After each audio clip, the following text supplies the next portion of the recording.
Today on Earth Focus, kayaking to save the LA River? George Wolfe's expedition is the focus of the film Rock the Boat.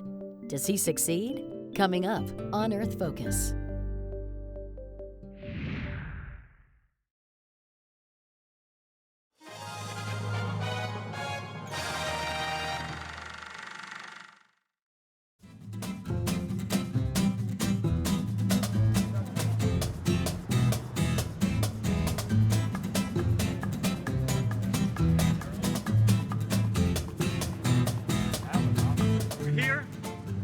The right of the people of Los Angeles to use their own river. Paris has the Seine.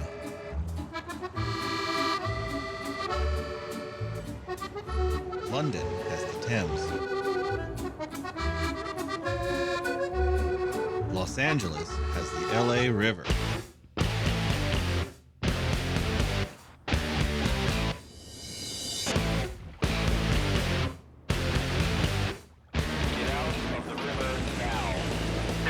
Ordinance and say you're supposed to be in the river bed. I know city tickets, including myself, have been ticketed for not even being where they are. So I went them all ticketed, every one of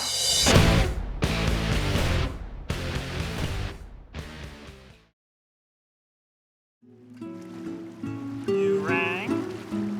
Aqua Taxi? Come on in.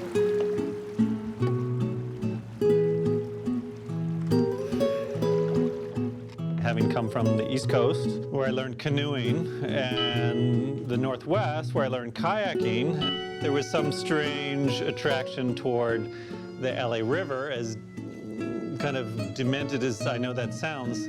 But I had a boat, and there's a 51-mile length of river, and I have this vision, I don't know why exactly, but I have this unreasonable vision to go from the beginning of the river to the end. I first got interested in the LA River a bit by accident in 2008. In the spring of 2008, there was a bit of a controversy that was brewing in LA at the time that centered around this notion of navigability as it relates to the Clean Water Act. The Clean Water Act is supposed to protect the navigable waters, and the question became, was the LA River and its tributaries navigable waters and subject to the protection of the law? The stakes are very high. We're looking at large portions of states that could lose federal protections.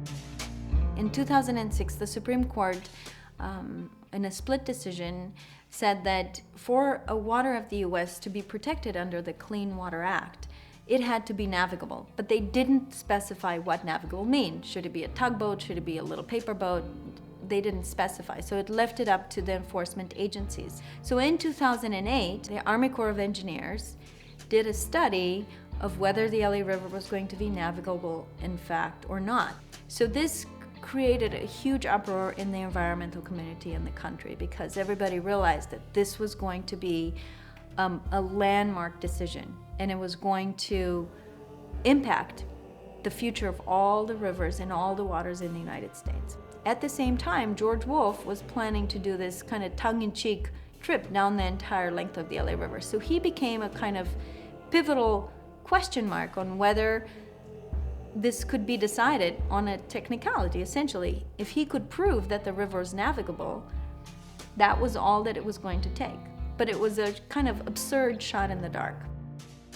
An hour or so from now, people in kayaks are going to be setting off down the Los Angeles River on a trip supposed to promote the recreational use of the river and also to prove that it can be navigated. Joining me from the about to launch Kayak Central is George Wolfe, who is coordinator of the Los Angeles River expedition. What is the appeal for you of the LA River? You know, water is such a fundamental thing and dear to us and necessary for all of us. And so we feel like we're just kind of fighting this fight for everybody, including the Army Corps and the county and the city. 4 out of the 52 miles are designated as traditional navigable waterway. But they'll tell you it's perfectly navigable. But you can't put a boat in. Right. Being because it's an incompatible and unsafe activity with the river. Yeah, didn't you love that phrasing? That was my favorite. I think there's an innate appeal to this notion of fighting for what people really know is theirs. Well, here we are finally. Ultimately, we hope that this trip will raise consciousness about the LA River. Even on the way here, I was stuck in traffic and I was thinking, I can't wait to get to that river and get my feet in that beautiful water.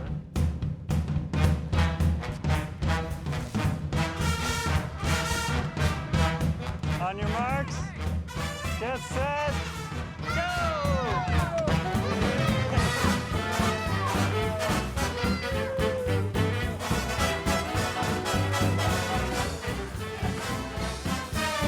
I feel like it's just crazy to keep people from their rivers. You know, no matter the condition of the rivers, they deserve a fight for them. And if we have to take some of the brunt of that, then we're willing to do that.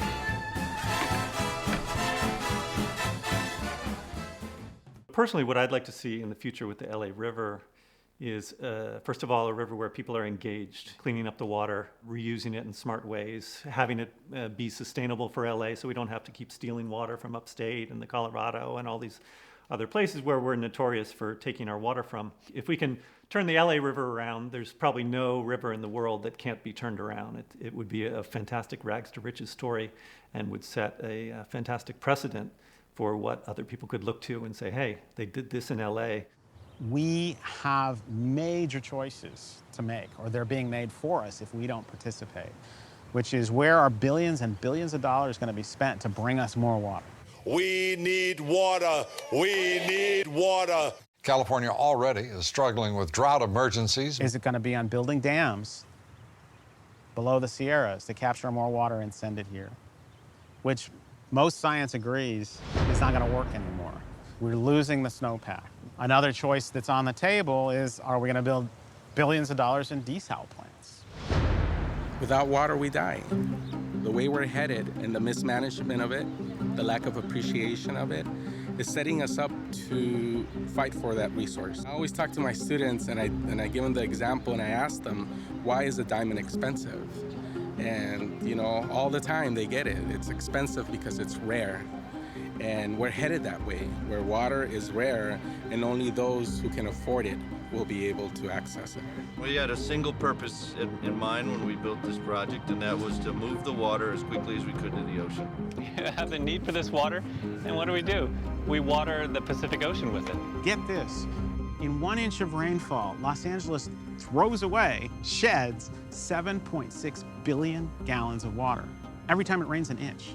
Let me repeat that, 7.6 billion, with a B, gallons of water rush off to the storm drains to the river every time it rains an inch. That water that we throw away, if we were to capture it, manage our landscapes efficiently, it's enough to meet at least half our needs, possibly 60 or even 70% of our needs. You know, we got about a foot of water, so it's just enough to comfortably float down here. Our main goal now that the film is finished is to energize communities into taking actions.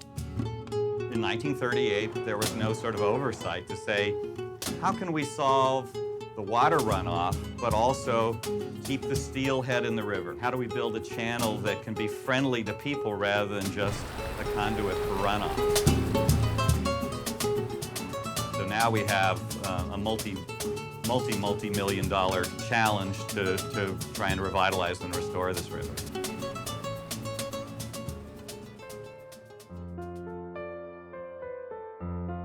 LA River is a perfect example of how we've built as much as we could, harnessing the nature that was there in ways that we felt suited our development and our industrializing mentality. And now we find ourselves in the 21st century really needing that nature and longing for that nature and trying to uncover it from all this modernization and from all this cement that we loved so much in the past century, and trying to reconcile now our modern lifestyle and our modern society with what we've created out of our nature, and how do we start to bring that back.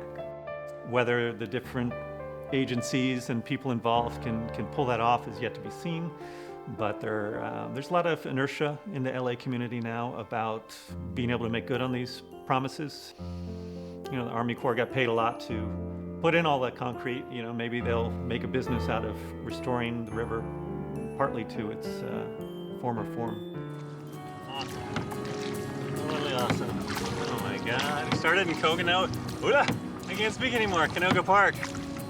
That's a long way. Man, that's 2 marathons. That is no easy thing. Hey, we're ahead! Come on! There it is, coming around the corner. Come on, Wilson! Let's go!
Airwaves, a global channel of uncompromising stories, world news, documentaries, entertainment, and culture.